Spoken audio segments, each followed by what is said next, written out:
Thank you, Judy. Good morning, and thank you for attending this U.S. Chemical Safety Board News Conference. This morning, we will provide an overview of our preliminary findings from the MGPI processing chemical release that occurred on October 21st, 2016 in Atchison, Kansas. Joining me today will be CSB Chairperson and CEO Vanessa Allen Sutherland and Investigator in Charge Lucy Tyler. Following the prepared statements, we will take questions from the room and on the phone. When asking a question, please state your name and affiliation. With that, I would like to turn it over to Chairperson Sutherland. Thank you. Good morning, and welcome to the U.S. Chemical Safety Board, or CSB, News Conference. The CSB is an independent, non-regulatory federal agency charged with investigating serious chemical accidents at refineries, chemical plants, and other fixed facilities. The CSB's investigations examine all contributing causes to a chemical release. To put it simply, our goal is the prevention of future chemical accidents. We are here today to present preliminary findings and lessons from the CSB's ongoing investigation of the toxic chemical release that occurred at MGPI Processing in Atchison, Kansas on October 21st, 2016. We will also be releasing a contractor's report that details the composition of the chemicals involved in the reaction. That report will be available on the CSB website at www.csb.gov following today's news conference. First, I will share an overview of the events. The release occurred when sulfuric acid was inadvertently unloaded from a Harcross Chemicals truck into a fixed sodium hypochlorite tank at the MGPI processing facility. The mixing of the two materials produced a noxious cloud containing chlorine gas that sent over 140 individuals, both workers and members of the public, to area hospitals. It also resulted in shelter-in-place and evacuation orders for thousands of community members. Immediately following the incident, the CSB deployed a team of 4 investigators to the MGPI facility. The team conducted interviews with employees from MGPI and Harcross and with emergency responders. In addition, the team photo-documented the equipment involved in the incident and collected physical evidence and chemical samples for testing. Today, we will present the investigation team's preliminary findings from this investigation. We will share photos of the equipment involved in the incident, video stills from a simulation of the chemical reaction, and a short video of the release. The team will conclude by highlighting preliminary key lessons for preventing incidents during chemical unloading operations. The CSB believes that preventing chemical incidents during chemical deliveries is a shared responsibility between chemical distribution companies and the facilities receiving chemicals. With that, I would like to introduce CSB's investigator in charge, Lucy Tyler, to provide more detailed information about this event.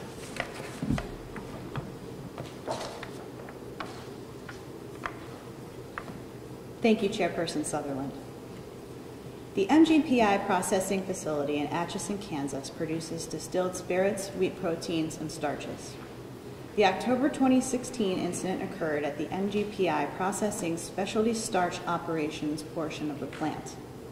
The facility's process chemically modifies regular wheat starch into specialty starch used for food additives. Processed chemicals are stored in a tank farm outside the process building and are transferred in as needed to manufacture the products according to their recipes. The incident occurred during a delivery of sulfuric acid from Harcross Chemicals. At about 7:35 a.m., a Harcross truck containing sulfuric acid arrived at the MGPI processing plant for a delivery scheduled that day. An MGPI operator escorted the Harcross driver to the tank farm area and unlocked the gate that secured the chemical transfer equipment to the bulk tanks. The MGPI operator also unlocked the sulfuric acid line.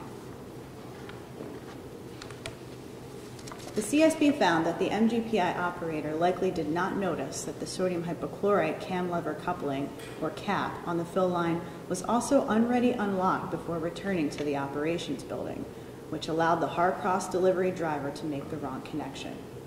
The driver removed the unlocked sodium hypochlorite cap and connected the sulfuric acid discharge hose from the truck into the sodium hypochlorite transfer line instead of the sulfuric acid line. As pictured here, in the photo on the left side of Figure 1, each chemical fill line for the tank farm is secured by a cam lever coupling mechanism, or cap, and a padlock. MGPI operators are responsible for unlocking the padlocks for chemical deliveries to ensure a correct connection is made. The unlocked sodium hypochlorite cap is pictured on the right in Figure 1. As a result of the incorrect connection, 4,000 gallons of sulfuric acid from the truck was discharged into a nearly full tank of sodium hypochlorite, also referred to as bleach.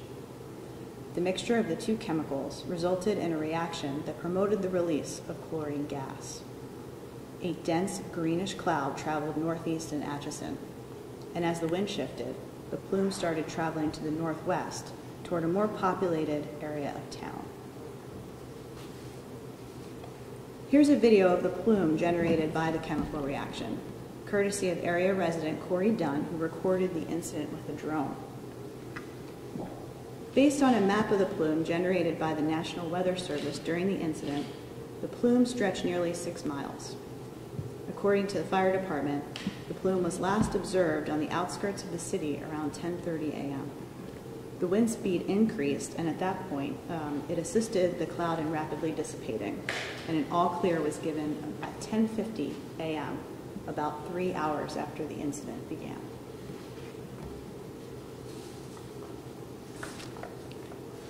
Emergency responders arrived to the scene quickly and issued shelter-in-place and evacuation orders in some areas. Most of those that sought medical attention were treated and released, though a few members of the public and one MGPI employee were admitted to the hospital. The majority of the individuals who visited a hospital or medical center reported general respiratory issues, such as shortness of breath, coughing, and throat irritation. The symptoms reported are consistent with the Center for Disease Control's list of symptoms for acute exposures to chlorine. CSB investigators collected and analyzed samples of the chemicals involved in the incident and found that the inadvertent mixture of sulfuric acid and sodium hypochlorite resulted in the formulation of hypochlorous acid, which broke down to form chlorine gas. Figure 2 here shows photos of the chemical reaction simulated in a laboratory. The flask on the left shows sodium hypochlorite in a boiling flask before the addition of sulfuric acid on the right. And on the right, minutes after the sulfuric acid was added. You'll notice the bubbling mixture in the boiling flask and the greenish gas produced from the reaction in the distillation apparatus that's on the right side of the photo. A similar reaction would be an acid-base reaction that occurs when you mix a spoonful of baking soda into a partially full glass of vinegar. On the day of the incident, the pressure generated by the chemical reaction caused the lid on the top of the sodium hypochlorite tank to burst off, releasing reaction products into the atmosphere. The sodium hypochlorite tank is pictured here in Figure 3, to the left of the truck. Also labeled is the transfer equipment for the connection area where the chemicals are unloaded, and the Harcross truck on the right. The sodium hypochlorite tank was 90% full at the time of the incident.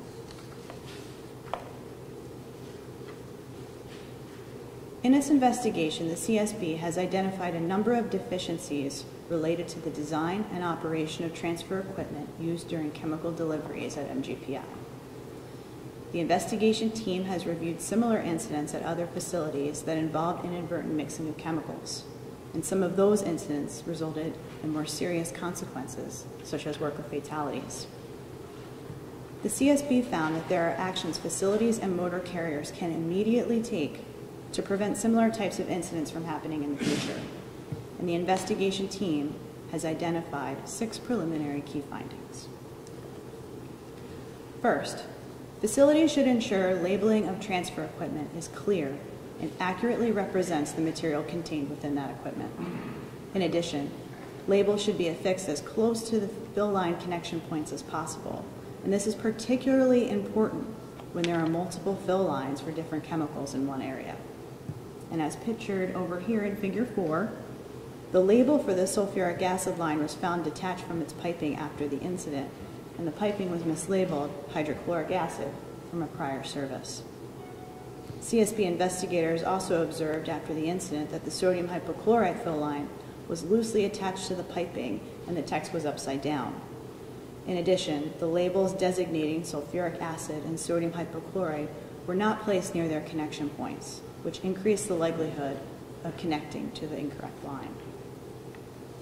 Second, the sulfuric acid fill line and the sodium hypochlorite fill line were located only 18 inches apart, as seen here in Figure 5.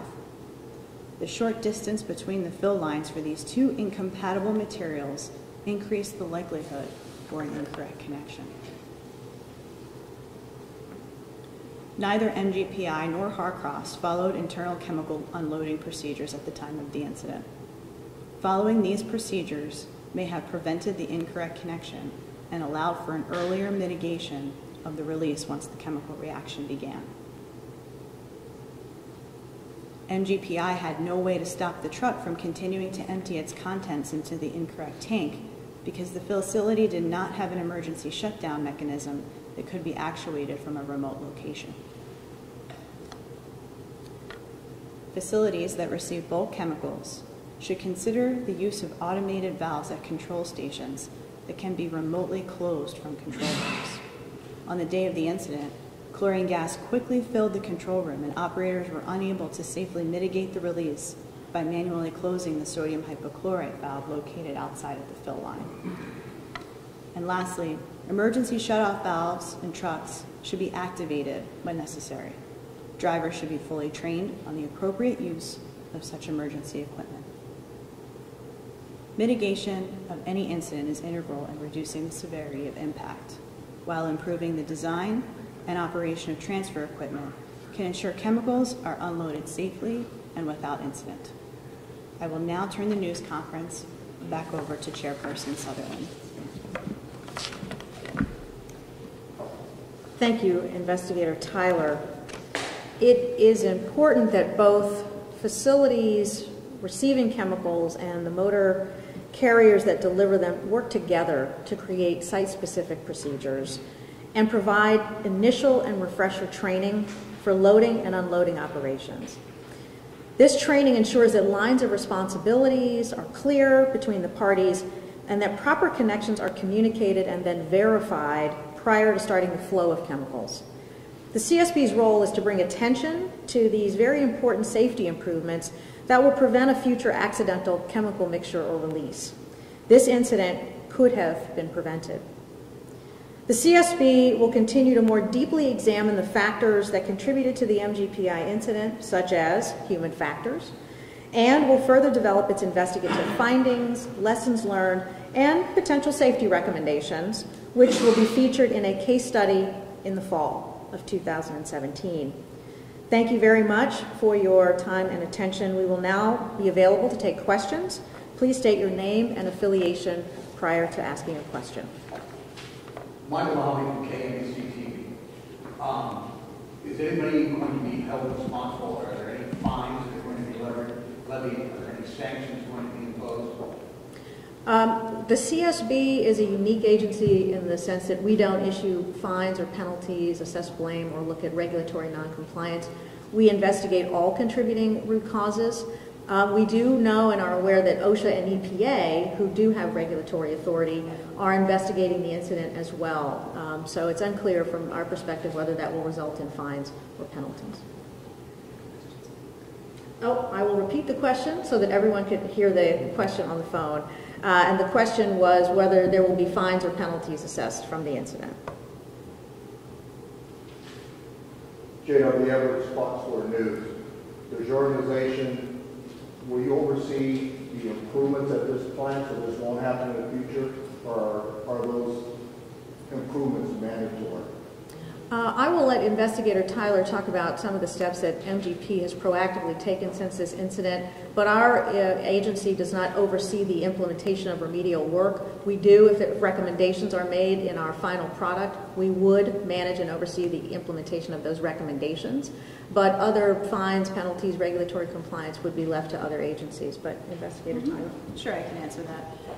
MGPI is taking this incident very seriously, and since the incident, they have made a number of improvements to their facility to reduce the incident from happening again. One thing they've done is modified their labeling scheme a bit, and they've got labels a little bit closer to the connection points. They've also modified some of their procedures, which will also assist in keeping this incident from happening again.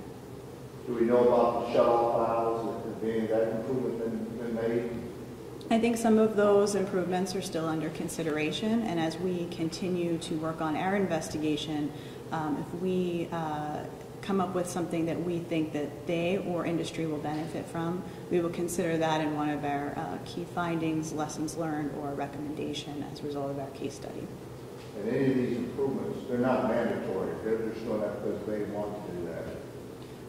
We are not a regulatory agency, so we will not provide any type of oversight over them to compel them to make those changes. But if our investigation shows that those types of changes could prevent the incident from happening again, then they would be, and anyone who receives chemicals would be encouraged to make those changes. Mike, to follow up JW's question there, when you make recommendations to EPA or to OSHA, that they ask the plant to make the sort of recommendations that you're recommending? So the one thing about our investigations and our recommendations is we can make recommendations to the company, industry trade associations, as well as state, local, and federal agencies. So we will be examining some of the regulations that govern the type of processes that took place at MGPI. So these are recommendations, and they're not necessarily things that you're going to report to the EPA or to OSHA. So does any of this have any teeth? Well, I will let Investigator Tyler follow up as well. So part of the reason we are releasing the preliminary investigation is because of the number of loading and unloading activity that occurs around the country day to day, and we want to make sure that others benefit from the broad lessons learned. That's our primary goal, is to make sure that others are receiving these lessons and can take proactive measures to prevent a similar inadvertent mixture or possible chemical release. On the second part of the question, we do work with federal and state agencies very closely, as we should, sharing with them our lessons learned, sharing with them our investigative findings, while they concurrently look at regulatory compliance. So from a teeth perspective, our role is not necessarily to be an enforcer, but we are in a unique role in the federal government. It's to make sure that as we continue our investigation, we share the lessons along the way. And in our final investigative report, we may have recommendations to a regulator, or we may have recommendations about regulations.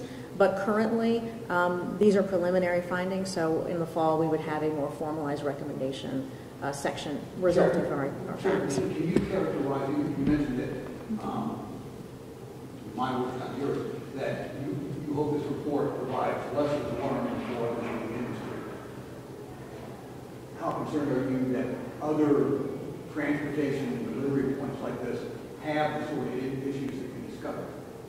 And the question, I apologize for just remembering to repeat all of the questions. The question was, how concerned are you that other transportation and fixed facilities have these type of issues?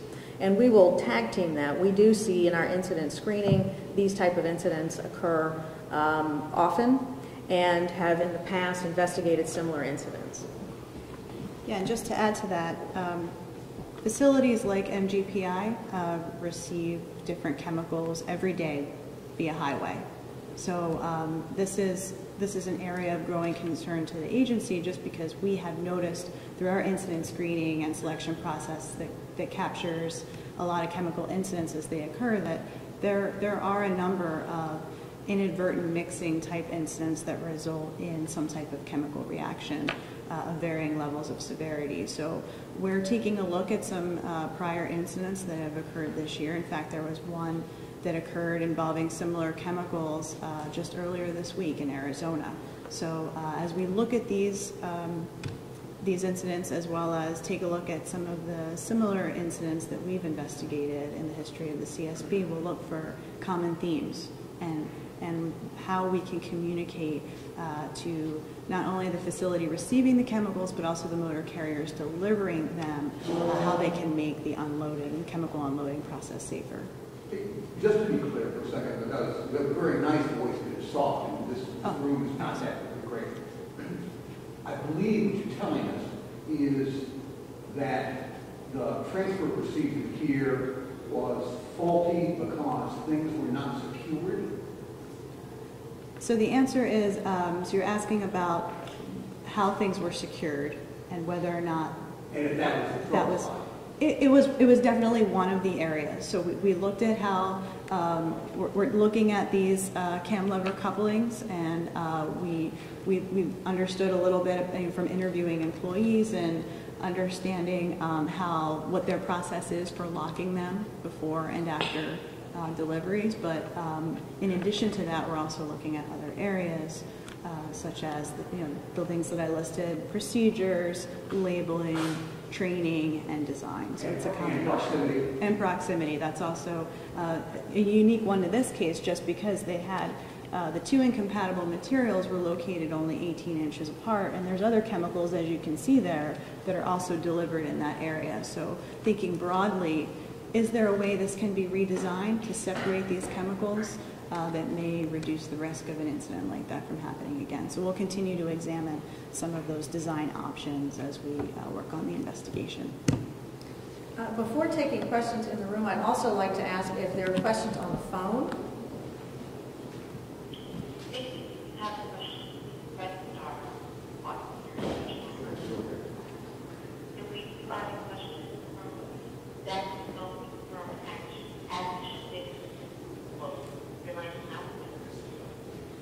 Hi there, Tech Technology, Atchison. Hello. Two questions. One for Ms. Tyler in regards to the narrative of the incident. I think she mentioned that the MGP operator who allowed the truck driver in and unlocked, or was supposed to unlock the chlorine tank, didn't notice that the sodium hypochlorite tank was unlocked. Is there a reason that the valve to that tank was unlocked before he got there? That's an area that we're still examining as we work on this investigation to fully understand what the condition was of the cam lever coupling at the time of the incident. But what we have likely concluded is that for some reason the sodium hypochlorite cam lever coupling was unlocked, and either it wasn't locked from a prior delivery, or there was some type of malfunction with that cam lever coupling that allowed it to be unlocked. And when the operator unlocked the sulfuric acid line, perhaps he did not notice that the other one was unlocked. So when the truck driver went to make the connection, he likely connected to the first fill line that appeared to be unlocked, and that happened to be the wrong one. And that's what resulted in the chemical reaction.